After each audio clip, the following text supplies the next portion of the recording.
광야 그리스도인 공동체 아침을 깨우는 성서 묵상 2022년 9월 23일 금요일 아침입니다.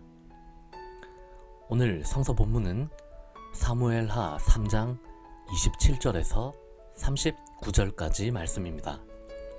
제가 본문을 먼저 낭독하고 묵상 내용을 함께 살피도록 하겠습니다.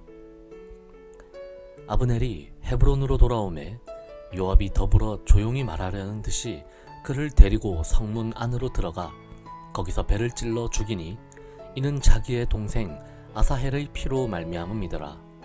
그 후에 다윗이 듣고 이르되 넬의 아들 아브넬의 피에 대하여 나와 내 나라는 여호와 앞에 영원히 무죄하니 그 죄가 요압의 머리와 그의 아버지의 온 집으로 돌아갈지어다. 또 요압의 집에서 백탁병자나 나병 환자나 지팡이를 의지하는 자나 칼에 죽는 자나 양식이 떨어진 자가 끊어지지 아니할지로다 하니라. 요압과 그의 동생 아비새가 아브넬을 죽인 것은 그가 기브온 전쟁에서 자기 동생 아사헬을 죽인 까닭이었더라.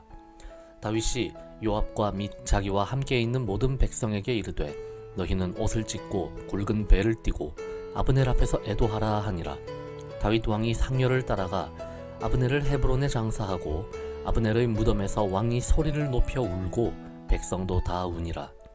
왕이 아브넬을 위하여 애가를 지어 이르되 아브넬의 죽음이 어찌하여 미련한 자의 죽음 같은고 내 손이 결박되지 아니하였고 내 발이 착고에 채이지 아니하였거늘 불의한 자식의 앞에 엎드러짐같이 네가 엎드려졌도다 하매 온 백성이 다시 그를 슬퍼하여 우니라. 석양에 뭇 백성이 나와 다윗에게 음식을 권하니 다윗이 맹세하여 이르되 만일 내가 해지기 전에 떡이나 다른 모든 것을 맛보면 하나님이 내게 벌 위에 벌을 내리심이 마땅하니라 하매 온 백성이 보고 기뻐하며 왕이 무슨 일을 하든지 무리가 다 기뻐하므로 이날에야 온 백성과 온 이스라엘이 넬의 아들 아브넬을 죽인 것이 왕이 한 것이 아닌 줄을 아니라. 왕이 그의 신복에게 이르되 오늘 이스라엘의 지도자여 큰 인물이 죽은 것을 알지 못하느냐.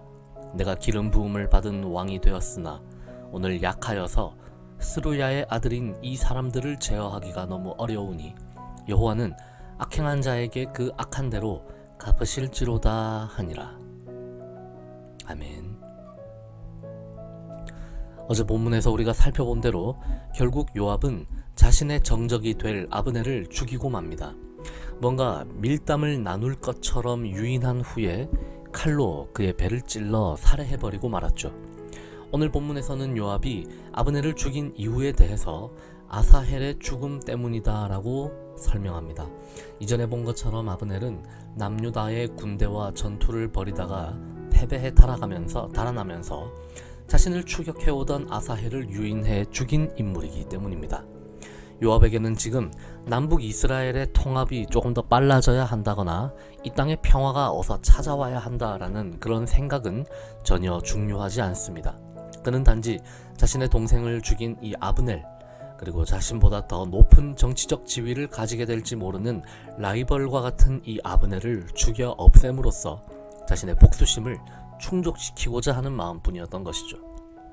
이를 뒤늦게 한 다윗은 크게 슬퍼하며 아브넬의 죽음을 진심으로 애도합니다. 그는 수도인 헤브론에다 아브넬을 묻어주고 전 국민들로 하여금 그의 장례에 참여해서 함께 애곡하게 하죠. 또한 다윗은 그에 그치지 않고 아브넬의 죽음을 슬퍼하는 애가를 지어 불러주기까지 합니다.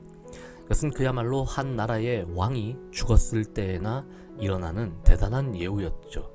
그리고 이런 모습을 보여주었기 때문에 마침내 남유다의 백성들은 아브넬을 죽인 자가 다윗 왕이 아니라는 사실을 확실히 믿게 됩니다.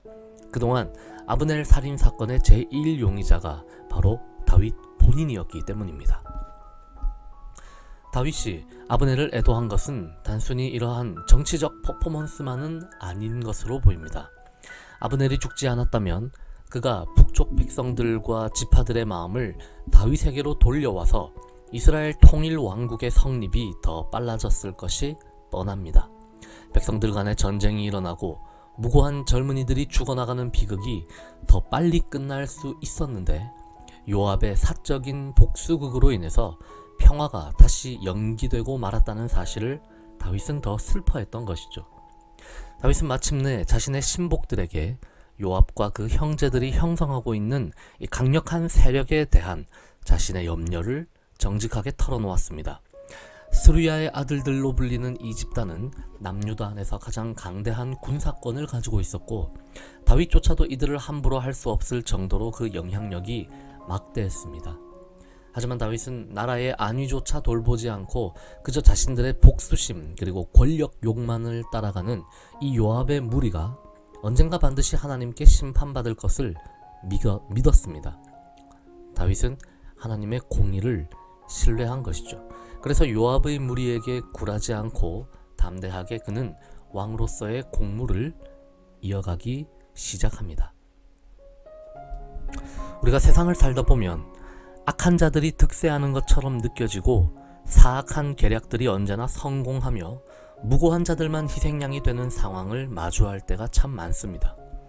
자신의 세력을 강대하게 형성해서 복수와 약탈을 쉽게 자행하면서도 법의 제재를 교묘하게 피해가는 이 악당들이 오늘날 우리 사회에도 굉장히 많죠.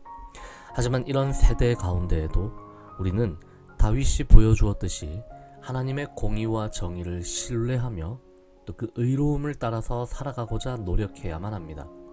억울한 죽음에 대해서 함께 슬퍼하며 악인의 형통함에 함께 분노하며 정의를 쫓아가야 합니다. 그 길이 설령 고난의 길일지라도 말이죠. 그렇게 할 수 있는 이유 그리고 그렇게 해야만 하는 이유는 우리가 믿는 하나님이 정의로운 분이심을 우리가 믿기 때문입니다. 바라기는 우리 광야교회의 모든 가족들이 이러한 신뢰와 믿음 가운데 남은 한 주를 잘 보낼 수 있기를 소망합니다. 하나님의 공의와 정의를 신뢰하며 따라가는 삶, 악한 자들의 형통함에 굴복하지 않는 삶을 우리가 지킬 수 있기를 사랑하는 주님의 이름으로 축복합니다.